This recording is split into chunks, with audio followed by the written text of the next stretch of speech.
बिस्मिल्लाहिर्रहमानिर्रहीम। इस लेसन में हम ये पढ़ते कि जो माइक्रो ऑर्गेनिज्म है या माइक्रोब्स है, ये लिविंग पार्ट यानी जो क्लासिफिकेशन है उसमें इसको हम कहाँ पे रखते हैं। इससे पहले हमने ये पढ़ा था कि माइक्रोब जो है कुछ 5-6 किस्म के थे। वायरस, बैक्टीरिया, सायानो बैक्टीरिया, आर्की या आर्काया, प्रोटोजोन, फंजाई, एल्गी वगैरह। तो उसका ये दूसरा हिस्सा है। यहाँ पे हम लिविंग पार्ट जो है, जो दूसरा ऑर्गेनिज्म है या क्लासिफिकेशन है, उनमें इनको हम कहाँ कहाँ देखते हैं और कहाँ कहाँ रखते हैं, ये चीज़ हम इस लेसन में पढ़ते हैं। तो सबसे पहली बात ये कि जो हमें दुनिया में डिफरेंट टाइप ऑफ ऑर्गेनिज्म नज़र आते हैं, ये जो इख्तिलाफ है इसको बायोडाइवर्सिटी, बायो लिविंग ऑर्गेनिज्म और डाइवर्सिटी जो वेरिएशन है, ये जो हमें नज़र आती है ग्रीक वर्ड से वेराइटीज़ या वेरिएशन जो है, जो स्पीशीज़ में पाई जाती है। स्पीशीज़ याद रखें नंबर ऑफ क्रोमोसोम पे बेस करता है। आपको जितने भी दुनिया में जानदार नज़र आते हैं, इनमें स्पेसिफिक नंबर ऑफ क्रोमोसोम होती है। तो इसकी डिफिनेशन है कि बायोडाइवर्सिटी की कि variety of plant, animal and micro organism एक खास हैबिटेट में, लिविंग प्लेस में, which are considered to be more important and desirable. ये इसकी डिफिनेशन है।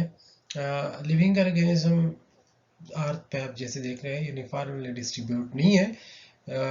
तकरीबन 100 मिलियन काइंड ऑफ ऑर्गेनिज्म, मतलब स्पीशीज की बात कर रहे हैं, ये ज़मीन पर रह रहे हैं।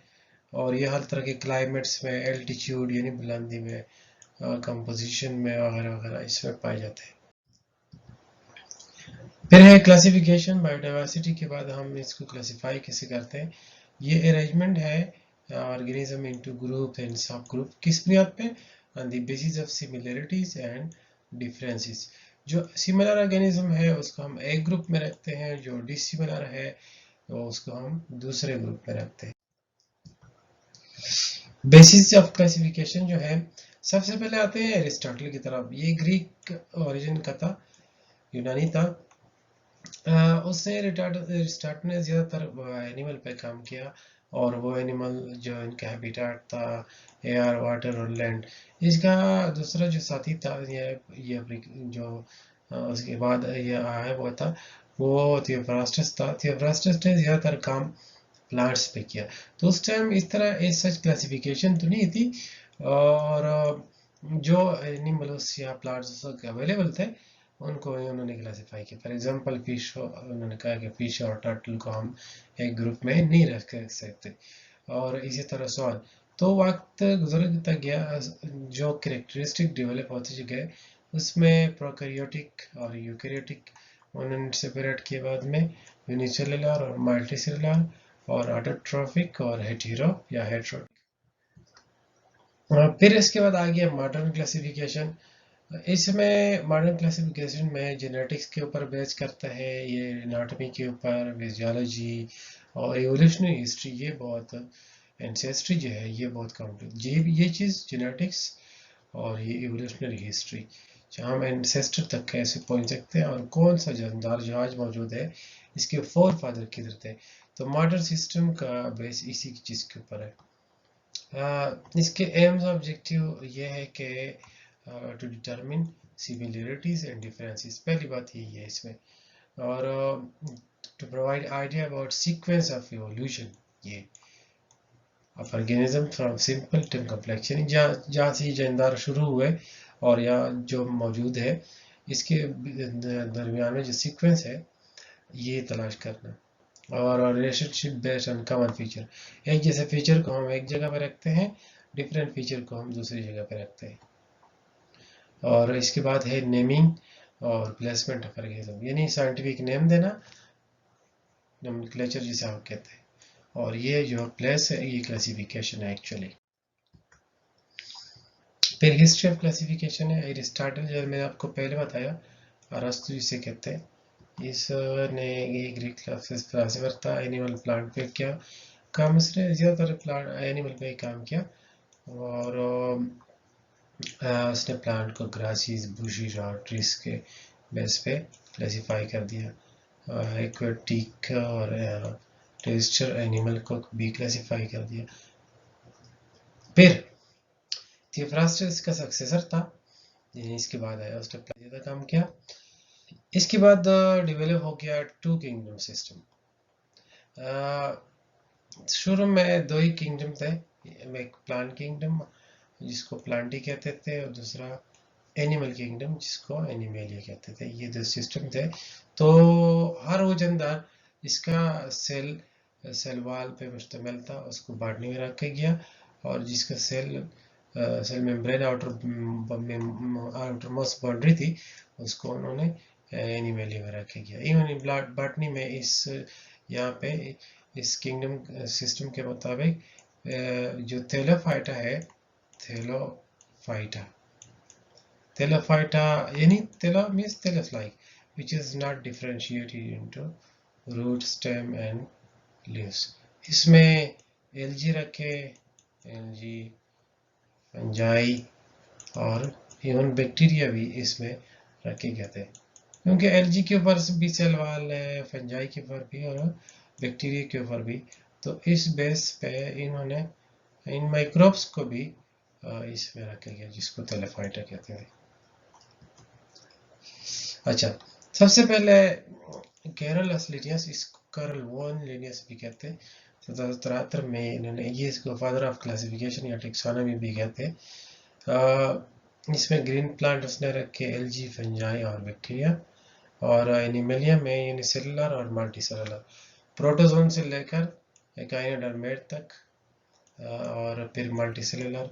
ये जो प्रोटोजोन से एकाइनोडर्मेट तक थी, ये इनवर्टिब्रेट, और फिर ये बाकी जो है वो अल्टीब्रेट में रखे गए। फिर इसके बाद अहम काम ये रॉबर्ट वाइटेकर का था। 68 में उसने टू किंगडम सिस्टम को रिप्लेस किया 5 किंगडम सिस्टम में। क्यों किया? उसकी वजूहत ये थी। ये पहली बात तो ये कि लिमिटेशन ऑफ टू किंगडम, ये लिमिटेड थे दो किंगडम। कैसे लिमिटेड थे ये देखें।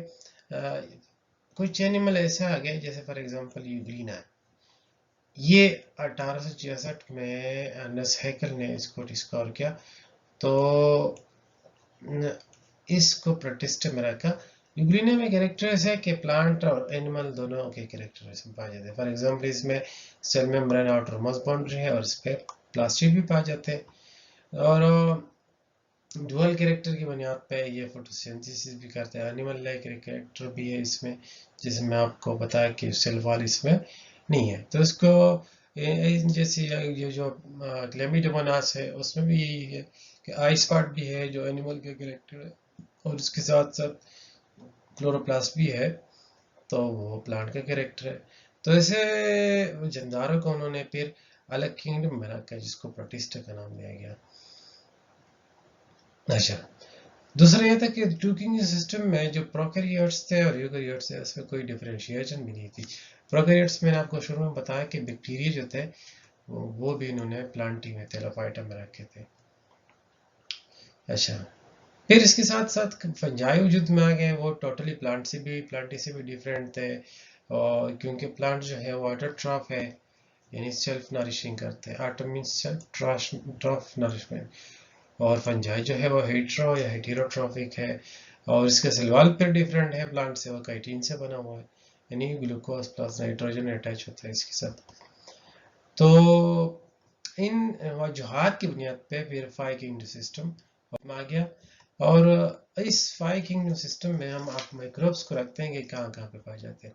सबसे पहली बात यह है कि रॉबर्ट वाइटेकर ने जब इसको क्लासिफाई किया तो बहुत से प्रॉब्लम इस साल हो गए।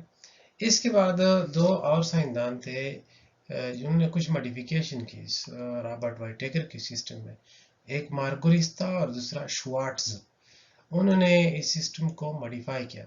एक मॉडिफिकेशन जो मैं आपको बता दूं वो ये है कि इस रॉबर्ट वाइटेकर के सिस्टम में जो माइक्रोब्स है वो मोनेरा में प्रेजेंट है। किंगडम मोनेरा का नाम दिया गया था। मोनेरान से निकला है, जिसका मतलब होता है सिंगल। तो इस मोनेरा को क्योंकि सारे माइक्रोब सिंगल नहीं होते, इसको फिर मोनेरा को फिर प्रोकैरियोटिक कर दिया गया। एक डिफरेंस ये थी, बाकी जो जेनेटिक्स और दूसरे डिफरेंसेस भी बहुत सारे थे, तो कुछ मॉडिफिकेशन करके उसी 5 किंगडम को मॉडिफाई करके उन्होंने दोबारा पेस्ट की। एक एग्जांपल मैंने आपको ये बताई मोनेरा की। अच्छा, सेलुलर स्ट्रक्चर पे उन्होंने मॉडिफाई किया, इस मोड ऑफ न्यूट्रिशन यानी खुराक हासिल किस तरह जानदार लेते हैं, रिप्रोडक्शन, और ये जो मैंने आपको बताया कि मोनेरा को प्रोकैरियोटिक कर दिया, और unicellular eukaryotic organism non true fungi को प्रोटिस्ट में किया, जैसे कि माइकोप्लाज्मा कहते हैं, स्लाइम मोल्ड। ओके, डिटेल्स में आते हैं 5 किंगडम सिस्टम में। तो पहला जो है मोनेरा है, ये मोनेरान से है, जिसका मतलब होता है सॉलिटरी, मोनेरान। तो इसको बाद में रिप्लेस किया प्रोकैरियोटी से, क्योंकि सारे माइक्रोब्स, मोनेरान का मतलब होता है सिंगल, सारे माइक्रोब्स जो है वो सिंगल नहीं होते, तो इसको प्रोकैरियोटी कर दिया, प्रो विदाउट कैरियन न्यूक्लियस, इसके ऊपर मेम्ब्रेन बॉडी न्यूक्लियस नहीं होता। दूसरा है कि ऑर्गेनेल इसमें नहीं पाए जाते, सिर्फ एक ऑर्गेनेल है जिसको राइबोसोम कहते हैं, और वो भी 70s का होता है। अगली इंपॉर्टेंट बात इसमें यह है कि ये फॉर एग्जांपल एक बैक्टीरियल सेल है, इसमें जो कि ट्रू न्यूक्लियस नहीं होता, वो जगह जहाँ पे इसका सर्कुलर डीएनए या क्रोमोसोम मौजूद होता है, उस जगह को, उस प्लेस को न्यूक्लियाइड कहते हैं, और ये इसका डीएनए, ये सर्कुलर डीएनए। इसके अलावा इसका वाल जो है वो म्यूरिन से बने होते हैं, पेप्टिडोग्लाइकेन भी कहते हैं। और कुछ इसमें हेट्रो या हेटेरोट्रॉफिक है, हेट्रो का मतलब होता है हेटेरो, अदर या डिफरेंट, और ट्रॉफ नरिशमेंट, ये लिविंग से भी लेते हैं, डेड से भी। इस तरह ऑटो मीन्स सेल्फ, ट्रॉफ नरिशमेंट, जैसे कुछ बैक्टीरिया फोटोसिंथेसिस करते हैं या कीमोसिंथेसिस करते हैं, या सयाना बैक्टीरिया हो गए। दूसरा जो है प्रोटिस्टा, इसमें डुअल कैरेक्टर वाले जानदार पाए जाते हैं, जो प्लांट और एनिमल लाइक कैरेक्टर जिसमें पाए जाते हैं, जिसमें मैं आपको यूग्लिना और पैरामीशियम की एग्जांपल बताई। ये चीज़ें सारी इस प्रोटिस्टा या प्रोटोक्टिस्टा में रखे गए हैं। फंजाई जो है वो टोटली यूनिसेलुलर से लेकर मल्टीसेलुलर तक है, टोटली सेप्रोफाइट है, पैरासाइट है, यानी हेट्रोट्रॉफ है। कुछ ऐसे भी है जो डिजीज कस करते हैं, वो पैरासाइट जो किसी दूसरे लिविंग ऑर्गेनिज्म से अपनी फूड भी हासिल कर ले और साथ में बीमार भी कर ले, तो ऐसे पैरासाइट को हम पैथोजन कहते हैं। तो ये पैथोजन भी है। और आगे है प्लांटी। अब पहले जो किंगडम है उसमें तो बैक्टीरिया, सारे बैक्टीरिया आर्की आ गए।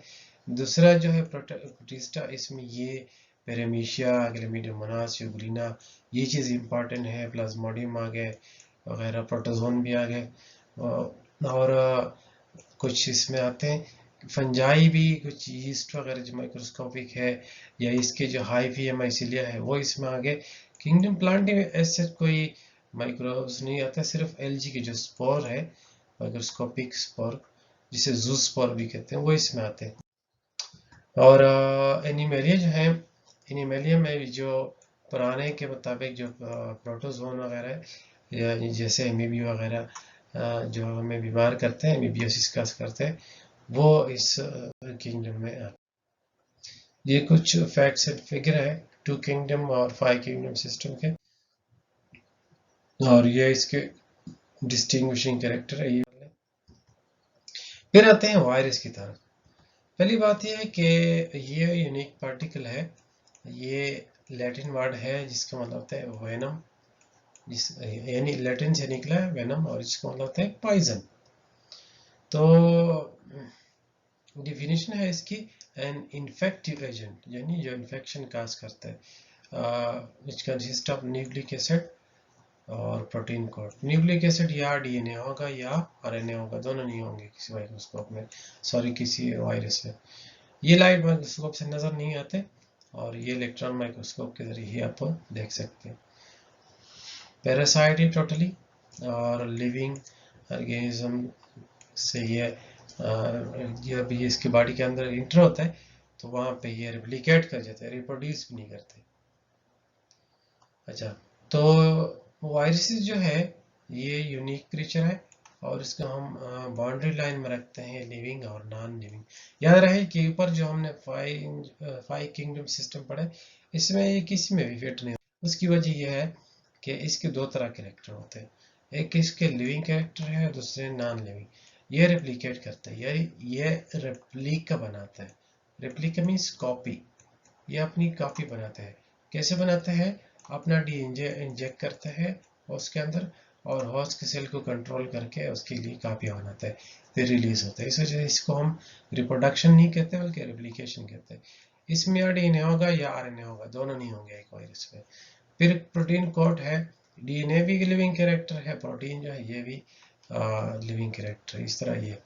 और इसकी स्पेसिफिक रेसिस होती है, मीन टाइप्स होती है, जैसे कि प्लांट वायरस है, एनिमल वायरस है, बैक्टीरियोफेज वायरसेस है। इसके बाद इसके नॉन लिविंग कैरेक्टर आते हैं, ये एसेलुलर बॉडी। याद रखें वायरस जो है ये एसेलुलर बॉडी है, इसका कोई प्रॉपर सेल नहीं होता, ये रिस्पायर नहीं करते, एक्सक्रीट नहीं करते, और इसको मशीनरी चाहिए होस्ट की, मैंने आपको यहाँ पे बताया कि रेप्लिके बनाते हैं। फिर ये आउटसाइड होस्ट कभी कभी ये आपको ऐसे मिलेंगे जैसे क्रिस्टल, जैसे सबसे पहले जो वायरस डिस्कवर होता टोबैको वायरस, वो क्रिस्टल की सूरत में पाया गया। फिर ये मेनी ईयर्स, तकरीबन 50 ईयर्स तक ये रह सकते हैं, दे कैन इवन इन्फेक्ट, इसके बाद भी ये इन्फेक्ट कर सकते हैं।